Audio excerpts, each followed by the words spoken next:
ভাই আপনাদের একটা গল্প শোনাই। এই যে ৫ই আগস্টে মানে শেখ হাসিনা যখন চলে গিয়েছিল, ঠিক আছে?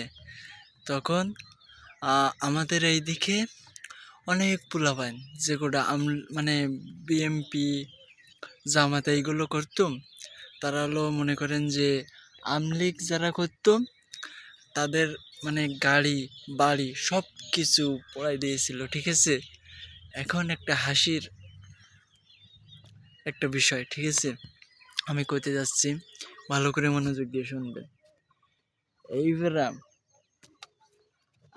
তারা আমাদের এদিকে কিছু পোলাপান মানে যারা আমলিগ করতো তাদের ঘর ভেঙে দিয়েছিল, গাড়ি বাড়ি সব পোড়াই দিয়েছিল ৫ই আগস্টের দিন। এখন কয়েকদিন হয়ে যায়, বেশ কিছুদিন, অনেক দিন, প্রায় ৮-১০ মাস এইরকম হচ্ছে। এখন আমি একটা ছেলেরে মানে আমার চেয়ে ছোট হবে, ঠিক আছে?